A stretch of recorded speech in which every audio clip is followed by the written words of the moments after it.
안녕하세요, 여러분. 이번에는 평생 학습 라이프롱 러닝에 대해 좀 더 깊이 알아보겠습니다. 이 이야기의 기반은 JJ 월컵 박사와 나오미 말론 박사가 제안한 여러 아이디어에서 출발합니다. 오늘날 왜 평생에 걸친 교육이 중요한지, 그리고 우리가 어떻게 지속적인 배움을 가능하게 만들 수 있는지 살펴보려고 합니다. 먼저 지난 100년간을 돌아보면 세계는 기술과 사회 전반에서 엄청난 발전을 이루어왔습니다. 그렇지만 아이러니하게도 우리가 사용하는 교육 구조 자체는 예전에 비해 크게 변하지 않았다는 지적이 많습니다. 교실 위주로 집단적 수업을 하고 연령 단계마다 진도를 정해놓으며 성적이나 학위를 통해 학습 수준을 평가하는 방식이 여전히 주류를 이루고 있기 때문입니다. 이런 시스템은 과거에는 꽤 괜찮게 작동했을 수 있습니다. 그런데 오늘날은 환경이 크게 바뀌었죠. 평균 수명이 길어지면서 사람이 일하는 기간도 늘어나고 직업 세계도 빠르게 변화하면서 한번 배운 지식이나 자격으로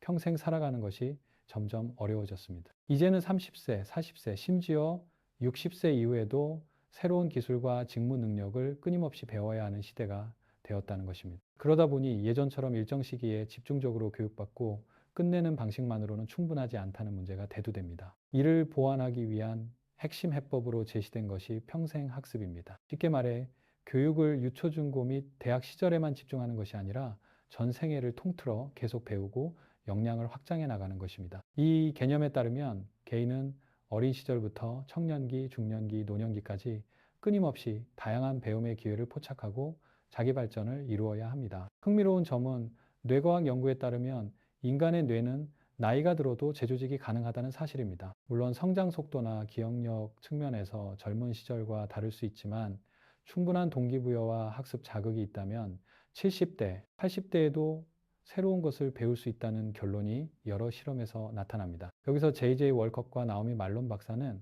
학습을 더 이상 단발적으로 보지 말고 평생에 걸쳐 연결된 긴 여정으로 인식해야 한다고 강조합니다. 특히 기존에는 주로 인지 발달에 초점을 맞춰왔다면 앞으로는 사회적, 정서적, 신체적 측면도 포함하는 전인적 접근이 필요하다고 말합니다. 이들은 개인의 감정 조절 능력, 회복 탄력성, 협업 기술 등이 실제 삶에서 매우 중요해지는 만큼 교육이 그 부분까지도 관심을 가져야 한다고 주장합니다. 하지만 단순히 교육제도의 목표만 바꾸거나 수업 방식을 조금 다르게 하는 것으로는 충분하지 않다고 합니다. 가령 대학이나 직업훈련 프로그램들이 아직도 시간이 정해진 일괄적 과정을 중시하고 학점을 기준으로 성취도를 나타내는 방식을 고수한다면 다양한 학습 상황을 제대로 반영하기가 어렵습니다. 소셜미디어나 온라인 강좌, 현장 실습, 해외 경험 등에서 익힌 역량을 어떤 식으로 인증하고 평가할 것인지에 대해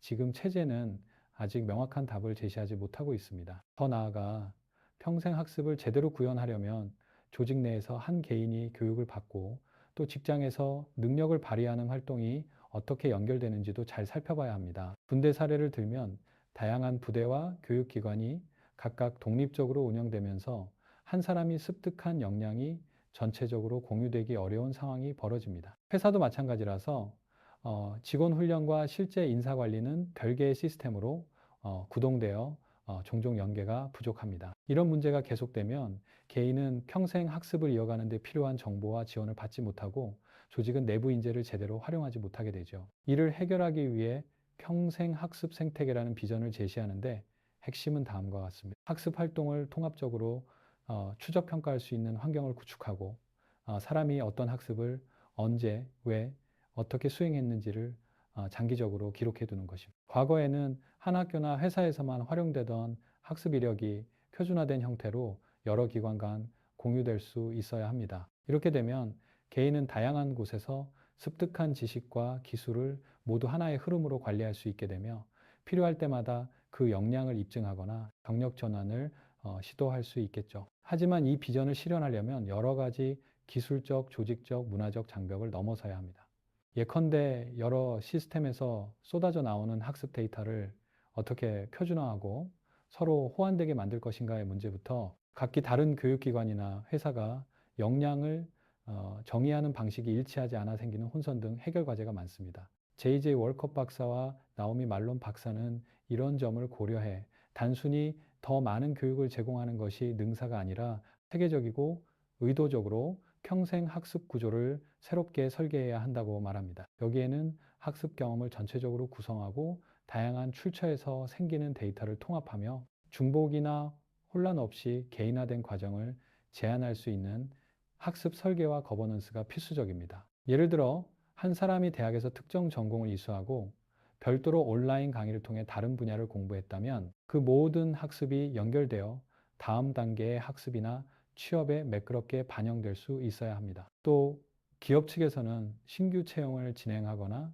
사내 교육 기획을 할 때 지원자가 기존에 어떤 학습 과정을 이수했고 어떤 역량을 잘 발휘하는지를 손쉽게 확인할 수 있어야 합니다. 그 과정에서 자칫 정보가 지나치게 많아져 오히려 혼란을 일으킬 수 있으니 데이터 과부하를 피하고 핵심에 집중하도록 설계하는 노력이 필요합니다. 다른 한편으로는 개인정보 보호와 윤리적 문제도 신중하게 다뤄야 합니다. 이처럼 총체적으로 접근한다면 평생학습이라는 개념이 단순히 좋은 말에 머무르지 않고 진정으로 개인과 사회에 도움이 되는 체계로 구현될 수 있다는 것입니다. 정리하자면 과거에는 교육을 학교 시절로 구분하고 성인이 된 뒤에는 직장 훈련을 조금 받는 정도로 여겼다면 이제는 인생 전 기간에 걸쳐 배우고 성장할 수 있다는 인식을 가져야 한다고 월컷 박사와 말론 박사는 강조합니다. 인간은 어릴 때만 배우는 존재가 아니라 성인기와 노년기에도 계속 지식과 기술을 업데이트할 수 있는 능력이 있고 이를 뒷받침할 제도와 기술 그리고 문화적 수용이 함께 마련되어야 한다는 것이 요점입니다. 오늘 이야기에서 확인했듯이 기존 산업화 시대 교육 모델을 조금씩 수정하는 데 그치는 것이 아니라 개인화된 평생학습을 가능하게 하려면 기술과 정책, 조직 운영 방식 전반에 걸친 대대적 혁신이 필요합니다. 물론 한 번에 모든 것을 바꾸기는 쉽지 않겠지만 이미 디지털 시대와 변화무쌍한 직업 세계가 이를 요구하고 있습니다. 우리가 이 흐름에 부응하려면 중장기적인 준비와 다양한 분야의 협업이 필수적이죠. 이상으로 평생 학습이 왜 중요한지 그리고 어떻게 실현할 수 있는지 살펴보았습니다. 지금의 교육 제도나 직장 훈련 방식을 넘어 전 생애에 걸쳐 배움을 이어가는 체계를 확립한다는 발상은 처음에는 다소 부담스럽게 느껴질 수 있습니다. 하지만 이렇게 생각의 전환을 이뤄낸다면 미래 사회에서 우리가 삶과 일을 대하는 방식이 훨씬 더 유연하고 풍부해질 수 있으리라 믿습니다. 경청해 주셔서 감사합니다. 오늘 내용이 평생 학습에 대한 필요성과 그것을 뒷받침할 다양한 요소에 대해 좀 더 구체적으로 이해하는 계기가 되셨길 바랍니다.